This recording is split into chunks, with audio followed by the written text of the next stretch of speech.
আসসালামু আলাইকুম। আশা করি সবাই অনেক অনেক ভালো আছেন।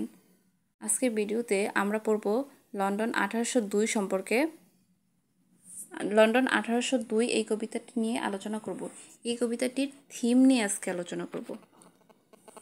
শুরু করা যাক। প্রথমে আমরা এই কবিতাটির থিম নিয়ে বাংলা ডিটেলস পড়ব, তারপর আমরা ইংলিশটা লাইন বাই লাইন পড়ব। এই কবিতাটির মেইন বিষয় হচ্ছে ইংল্যান্ডকে নিয়ে। ইংল্যান্ড এক সময় খুবই ভালো একটি দেশ ছিল। এই দেশের মানুষগুলো ভালো ছিল, কিন্তু এখন বর্তমানে এই দেশের মানুষগুলো সেলফিশ হয়ে যাচ্ছে এবং এই দেশের পরিস্থিতি আরও বিশৃঙ্খল হচ্ছে। এবং এই যে বিশৃঙ্খল পরিস্থিতিটা রয়েছে, এটা থেকে উত্তরণের জন্য জন মিল্টনের মতো কাউকে প্রয়োজন। এটি হচ্ছে এই কবিতার মেইন থিম। আচ্ছা, the main theme of the poem is the need for England to return to its old values. এই কবিতার মেইন থিমটা হচ্ছে ইংল্যান্ডের প্রয়োজন। ইংল্যান্ডের কী প্রয়োজন? তার যে পূর্বের যেই ভ্যালুগুলো রয়েছে, যে মূল্যপুত্রগুলো রয়েছে, এগুলো ফিরে পাওয়া প্রয়োজন। এটাই হচ্ছে এটার মেইন থিম।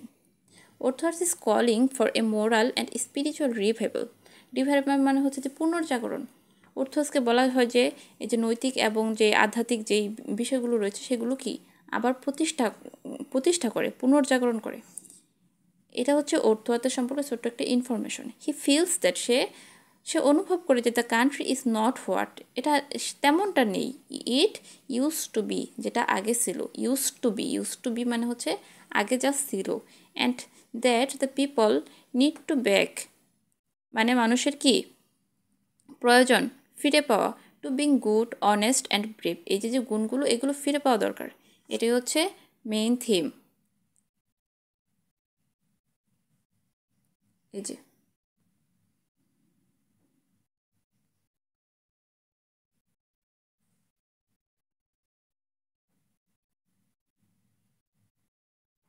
এটাই হচ্ছে main theme.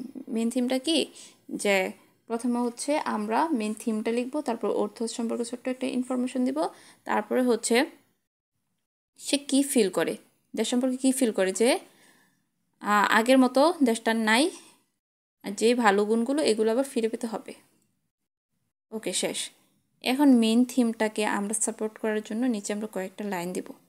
The poet wishes ইচ্ছা করে ফর দ্য কান্ট্রি, দেশের জন্য, to have someone like John মিল্টনের মতন কেউ আসুক, a famous writer and thinker from the past.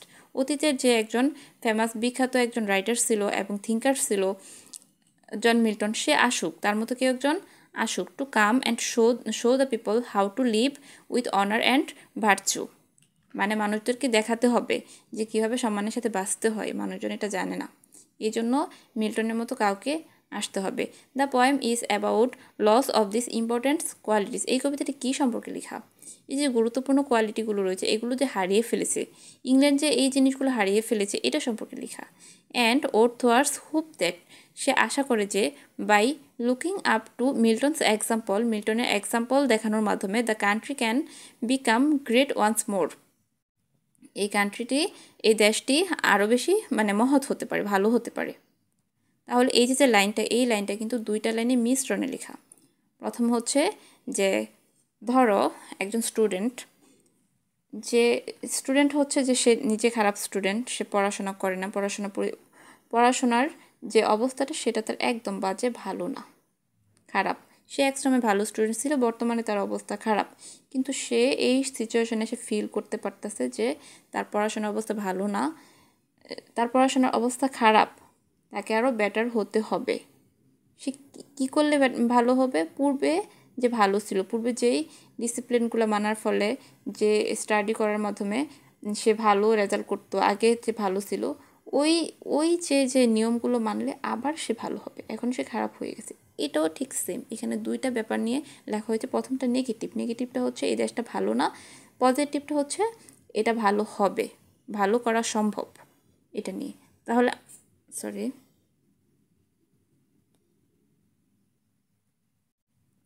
তাহলে আমরা লাইনটা আবার পড়ি। The poem is about the loss of this important qualities in England. এই যে ইংল্যান্ডটা এর গুরুত্বপূর্ণ যে কোয়ালিটিগুলো সেগুলো হারিয়ে ফেলেছে, এটার সম্পর্কে লেখা। অ্যান্ড এবং আরও কি সম্পর্কে লেখা, অর্থস হুপস, তার আশা সম্পর্কে লেখা। তার আশাটা কি, that by looking up to মিল্টনের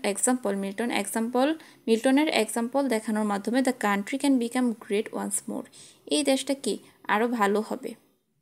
it is about the importance of good values, এটা আরও কী সম্পর্কে লেখা, গুড ভ্যালুর মানে the importance of good values মানে মহৎ যে গুণগুলো রয়েছে সেইগুলোর গুরুত্ব সম্পর্কে লেখা, like freedom, truth and responsibility.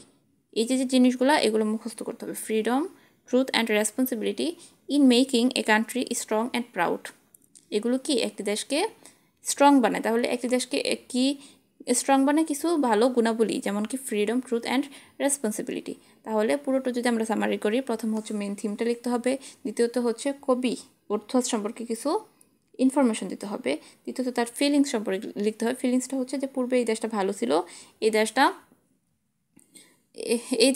এই দেশটা সেটা হারিয়ে ফেলেছে এবং সেগুলো ফিরিয়ে আনতে হবে।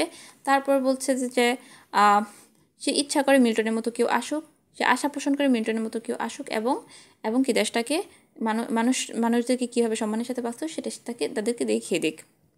এই কবিতাটি কী নিয়ে লেখা, এই কবিতাটি হচ্ছে যে এই যে গুরুত্বপূর্ণ যে গুণগুলো রয়েছে এগুলো যে হারিয়ে গেছে এই ব্যাপারটা নিয়ে লেখা, এবং অর্থ হচ্ছে কিছু ইচ্ছা রয়েছে যে মিল্টনের এক্সাম্পল দেওয়ার মাধ্যমে দেশটি কি আর ভালো হবে, এই জিনিসটা নিয়ে লেখা। এই কবিতাটি আরও লেখা কিছু গুরুত্বপূর্ণ গুণাবলী সম্পর্কে, ফ্রিডম, ট্রুথ, রেসপন্সিবিলিটি।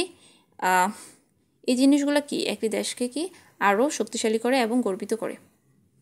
সো আজকের ভিডিও এই পর্যন্তই, সবাই ভালো থাকবেন, আল্লাহ হাফেজ।